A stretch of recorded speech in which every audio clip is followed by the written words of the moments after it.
I'm back.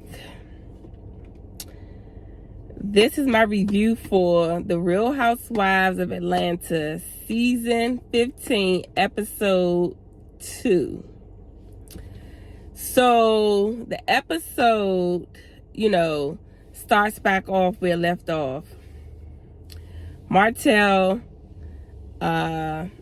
is getting into it with Kenya.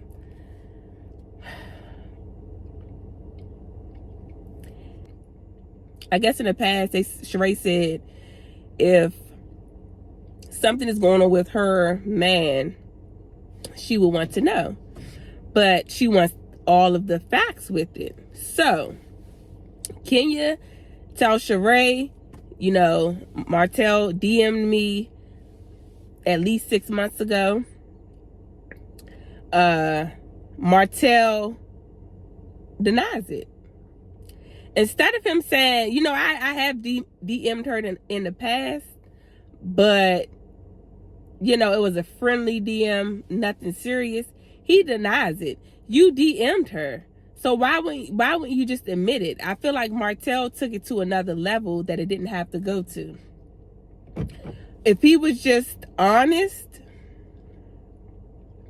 I don't think there would have been a confrontation. But he was trying to make it seem like, he didn't do anything. And then Marietta was saying, oh, I heard you talk to this lady in Atlanta. And then he's like, how is that possible? She's getting the short end of the stick because I'm always with Sheree. That doesn't mean that you're not talking to anybody else. He just keeps denying. And it's like, how old are you? I would have said yes. All he had to do was say, yes, I do talk to somebody outside of Sheree. Me and Sheree are not exclusive. So yes, I am dating other people. What's wrong with saying that? I feel like he's trying to make confrontation. And then Sheree's like, yeah, y'all ambushed. No, nobody ambushed him. All he had to do was answer the question that they asked him and been honest about it. So Kenya calls Martell aggressive. I do agree that Martell did become aggressive when they were showing the proof that he did DM Kenya. And Kenya, has been aggressive in the past when she pulled Kim Field's chair out. Oh, let me pull your chair for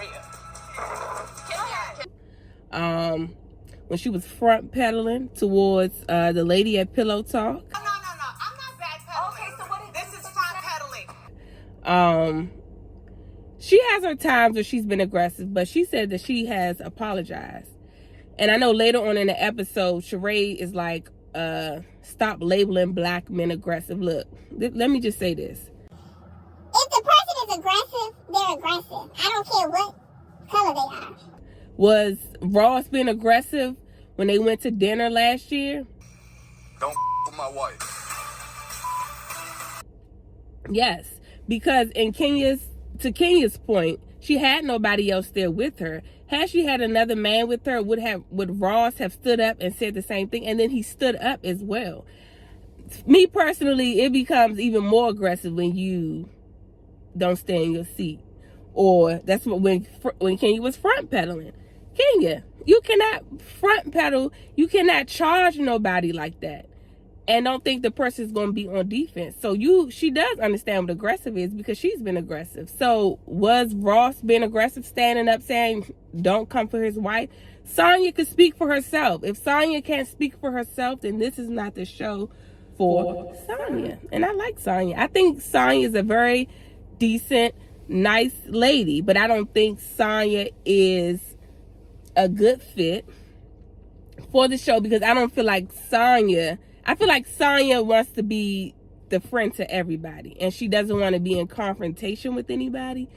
And so she'll lie. Like she said she defended Kandi. Sonya, you did not defend Kandi when they were talking about her being ghetto. You laughed. And all you had to do was say, yeah, girl, I laughed because I thought it was funny. In the moment, it was a nervous laugh. I thought it was funny. But I know you're not ghetto. And I didn't say anything because I didn't think it was anything for me to defend. That's all Sonya had to say. But Sonya, yeah, I defended you. Sonya, girl, you did not defend Kandi. You didn't have to pay game. But back to Martell. So, you know, King, he's like, yeah, I bet you answer everybody else's DM in your phone. Not on my watch. Not on my watch. Will you disrespect another woman? It's like, why do you care, Martell? Why do you even care? And then Kenya, I thought about something. What nice things are you saying about Martell that he had to thank you for in your DM when you said he's a piece of trash? So what were the nice things that you said? You didn't have to say that to him. The nice things you said you watched ever since episode 1, and you knew how he was treating his wife. So what nice things did you have to say about him? So on both parts.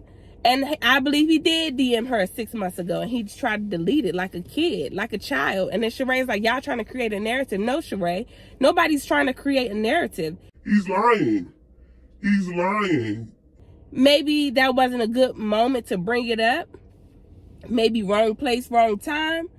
But, you know, they did it. And Martell took it to another level, which is annoying and irritating, because it's like, you did DM her.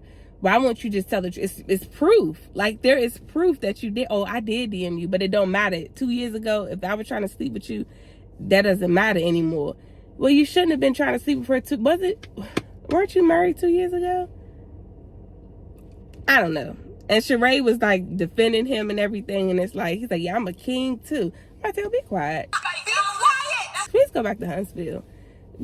You causing drama. And they brought it up, and maybe Kenya, like I said, was the wrong place, wrong time. But at the end of the day, you did DM her, so whatever. I'm tired of talking about Martell, and it's just the second episode. Then we get to Drew. She wants to start this singing career, and Drew can actually sing. She's really good at singing. She can sing, but for some reason, I don't understand why her career never took off, because I think she was raised in the church and everything. And that group, when they had the pink on, what was the name of that group? Was that a church group? Because that didn't look like no R&B group, girl. That was church. And it's like, I feel like sometimes people who sing in like gospel and everything, or in church, it's kind of hard for them to transition to R&B. Because it is a different sound, and it is a different way that you do sing. Gospel and then R&B, you know. So maybe that's why she didn't get signed or anything like that. But I mean, I think she should go for it. She likes to sing. If her career is gonna, you know, Housewives is gonna give her publicity, then go for it, because she does have a beautiful voice. Then she talked about her dad, which is very unfortunate. He's in a nursing home, and you know, like the horror stories, how they treat people in nursing homes and everything. So I hope everything is going okay with him. I hope they're treating him well, you know. And she said he doesn't remember her as much, but when she sings, you know, that's a really, really, really tough situation. So I hope everything works out for her family when it comes to her dad.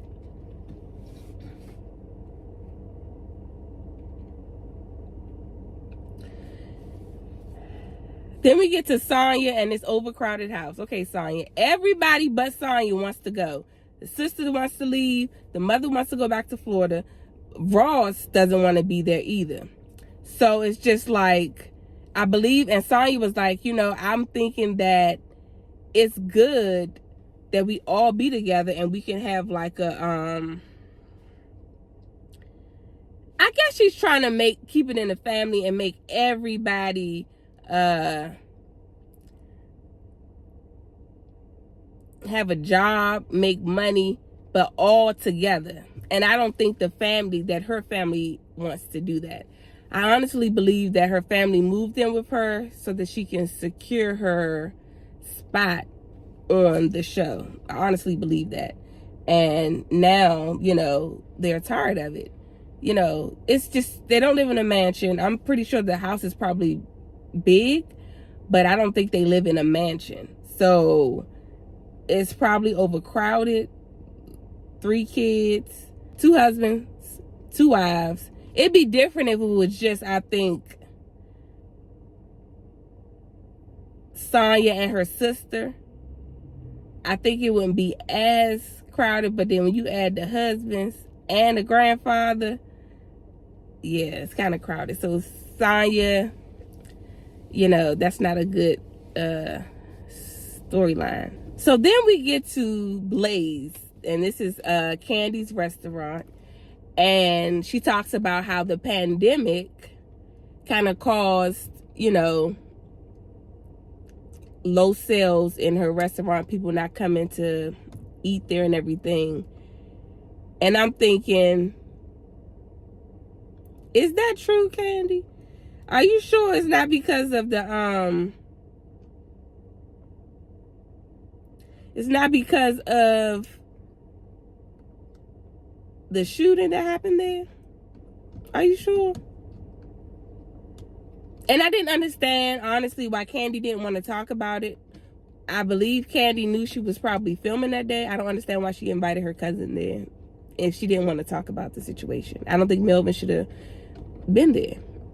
Melvin should have, y'all should have had a tasting at another time. But to invite him there, and then the producer comes up and says, you know, let's talk about the elephant in the room. And Todd's like, we can't talk about it, it's legal. Then Melvin should have stayed home. I'm sorry. Melvin shouldn't have been in there that day.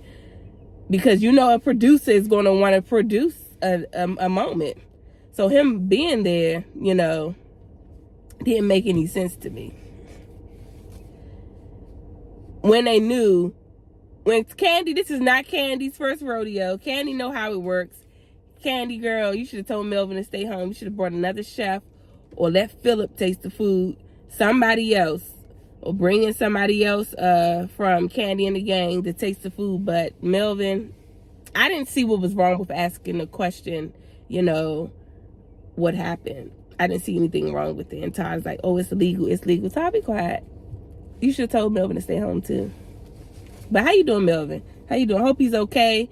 Hope everything is okay. And I hope they get everything resolved, because a lot of people were saying that's probably why they canceled Candy in the game, because of the violence and everything that happened that day with Melvin and everything, and it's a liability. But you really can't control people, honestly. You really can't. So it's not his fault that he got shot. But at the same time, I guess Bravo is like, they can't have their people there or whatever. So I see, you know, both sides. Then Todd talks about he wants to open up another restaurant, Olay G, something like that. And he's doing it, and Candy's like, you're doing it basically just for the money. And he's like, yes, I'm doing it for the money. So Candy is kind of baffled. It's like, but your passion is in doing movies and everything. I don't know why Todd is so hung up on making money. Money. He is money hungry, because he says he's doing that to finance his other business. But I don't know if that's true. I know Candy probably has an ironclad prenup, and it seems to me, and then she even said it, the money she had prior to Todd is her money. What they make together is their money. And to me, it seems like that's why Todd is trying to open up these businesses. Because he's trying to make money in the marriage. When I don't even think having a restaurant is his passion. He wants to make movies. He's a, what you call it? A producer? Is Todd a producer? I don't know what he is, but it just didn't come off right to me. Yeah, I want to start, you know, Olay G, then Ace Pizza. Yeah, I'm doing it just for the money, to fund whatever. You don't have to do that. You don't have to open up a restaurant that you're really not passionate about just to fund movies and everything. A restaurant is, they said, it's the hardest business to be in, for one. Two, you're not passionate about it, so you're just doing it. And three, you're not working like a 9 to 5. Like, okay, somebody who is trying to make their dreams come true, and they do have to work like a 9 to 5 to save money to work on their dreams. But I don't feel like Todd is in that position. I feel like Todd is doing it for, he probably is doing it to make money to fund, the movies and everything, but he's also doing it for selfish reasons. That's just my belief. He's doing it to make money within the marriage. I'm not going to say if he's right or wrong, but it's just something to think about. Because he literally said, no, I'm just doing it for the money. Is it going to be successful then? Because you really don't really care about it. You're just doing it for the money. All money sometimes is not good money. And if you're not passionate about something that you do, like a 9 to 5 job, you don't really want to work there, you're not going to be passionate about it. Because it's something you're doing, it's a means to an end. But if you got the opportunity to do things that you love without having like money problems, then I would say go for that, because that's going to be more successful, because you really, really, really want to do that. So I just didn't like when he was like, yeah, I'm just doing it for the money. And Candy was looking a little like, what? You doing it for the money? So you really not passionate about it. So yeah, hopefully they work that out. I mean, hope his businesses, his restaurants are successful. Okay. Oh, Sheree's a grandma. Congratulations to Sheree and Cairo. Beautiful daughter. They just did like a little snippet. She's happy to be not a grandmother, a grandma. So I'm happy for her. She's meeting up with Sonya. I mean, I like Sonya. And Sonya seems like a nice lady. But I feel like Sonya, the real Sonya, isn't coming out. I feel like when she walked away from that table talking to Ralph, and she was talking about walked away from the table with Ross, and she was talking about Sheree and Kenya when they last year at the dinner. Kenya is whack, bro. It's Sheree that surprised me, though. That's the real Sonya. That was her real true feelings, how she felt about it. But I feel like Sonya be playing nice. No, Sonya, you need to be truthful and say how you feel. But I think she wants to be friends with everybody. And Candy's like, they call me ghetto. What did you say? Just be honest. Is Candy ghetto? Nene called Candy ghetto in season 2. She just appears to be just a little bit ghetto to me. A little bit ghetto, a little bit hood. Candy's not ghetto.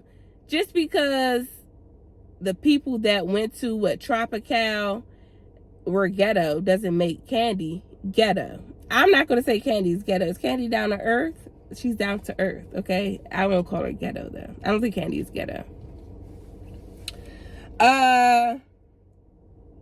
Kenya meets up with Akila. She's a football wife. She has football wife. They have 2 daughters around the same age. They meet up to play tennis.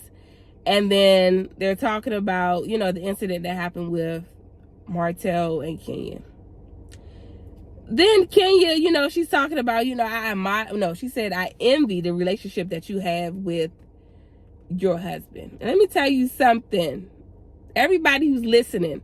Do not envy anybody for anything. Not a relationship, not a family, not a business deal, not a what they look like. Do not envy people. Appreciate where you are in your life and what you have in your life. And hopefully you can move forward to doing things, if you're not happy, to do things that you want to do. Don't envy other people, because honestly, you really don't know what's going on in other people's situations. You don't know how they got it. You don't know what they're doing to maintain it. So when people say relationship goals and all, you don't know what's going on in people's house. Oh, Beyonce, Jay-Z, relationship goals. Yeah, that's what. Beyonce could be in the basement, locked in the basement for all we know. We don't know what's going on in Beyonce's house. So don't envy other people's relationships when you don't even know the ins and outs. Now, you can admire something about somebody, but just don't envy, oh, I want that. And you end up getting that because, and it's not what you thought it was, because on the outside it looked like it's something that it's not. So I want people to just appreciate themselves, love themselves, and where you are in your life, and just be the best you that you can be. You can admire how somebody treats their spouse or whatever, or you can admire the way somebody looks, but don't ever envy them or want to be them. Just be yourself. That's all I want to say about that. I think she used the wrong choice of words for that. Because honestly, Akilah and her husband, we don't know what's going on in Akilah and her husband's household. Maybe out and about, but we really don't know anybody's relationship. Lastly, I mean, this episode wasn't that good to me. Same way I felt about the first episode.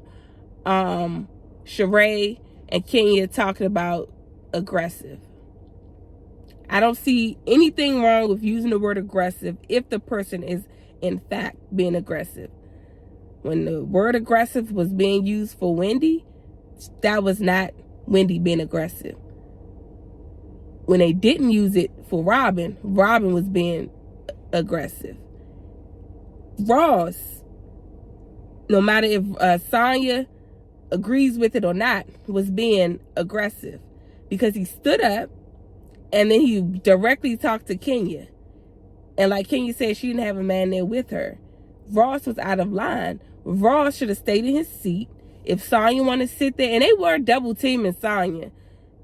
Sheree and Kenya, they both were going back and forth, and then Ross stepped in as if they were going to do something to Sonya. No. I'm not saying they were right for what they were saying to Sonya, but Ross had no business stepping in. Martell, Kenya's like, so you think it's okay to get in his face? I mean, Sheree, you think it's okay to get up in his face? Sheree, that's not what happened. At least that's not what was shown on the TV screen. He said something and cursed at Kenya, like she said. You cussing it. Trying to be funny. Trying to basically talk down to her when you DM'd her. You would have no issue, Martell, had you never DM'd Kenya. But you was pressed and you DM'd her and she defended herself. And now you want to curse her out. He was being aggressive. I think so. These guys on the show, they show up. Kenya usually she doesn't have a man there with her. So when the guys respond to her, to me, I think sometimes it is like crazy because I feel like they wouldn't do the same thing if Kenya had a guy with her. When Nene and Greg, when Peter and Nene got into it and Greg was mad at Peter because he's like, Peter, don't talk to my wife about it. Come to me if you have something to say to my wife. It's very odd. I just want the Sheree to stop saying, oh, well, Kenya, she trying to create a narrative about black men and this word aggressive. They were being aggressive. I'm sorry. If the shoe fits, they were being aggressive. If they didn't want, if Martell didn't want to be seen as being aggressive, then he should have just said, he should have not engaged, or he should have just said, yeah, I did DM her, and then been quiet. They can't make a scene out of something that you're not entertaining and you're not a part of. But he wanted a scene. And Sheree's like, you trying to create a narrative? No, Sheree. But anyway, that's my review. The episode was okay. Again, okay. Not too much about the episode. We just talked about Sheree being the grandmother. Sonya, one of her family wants to move out of her house. The stuff that happened at Blaze. What else? Drew and her singing career. That's it. It's not given, okay? Not for me. I want them to have some real, I won't say drama, real relationships. Some real relationships where people are actually friends, because then you will have natural things from people. Like, if I know Phaedra's not coming back, but if Phaedra were to come back, that would be an issue Candy would have to resolve with Phaedra. If Nene were to come back, and Cynthia, you know, and you leave Sheree on there, and Portia, that would be, because I think they've grown over the years, and Kenya, they've grown over the years to build friendships. This would be real friendship situations. But when you have Drew and Sonya and Sheree and Candy and Kenya and Marlo, none of these people I feel like are true friends. They're not. So it's like they're trying to fit this puzzle together and it's not working for me. It's all just everybody on here promoting their businesses or trying to create drama where there doesn't need to be any drama. So I'll see y'all in the next episode. I'm going to review episode 3. Hopefully episode 3 is better. And yeah, I'll see y'all in the next episode. Bye.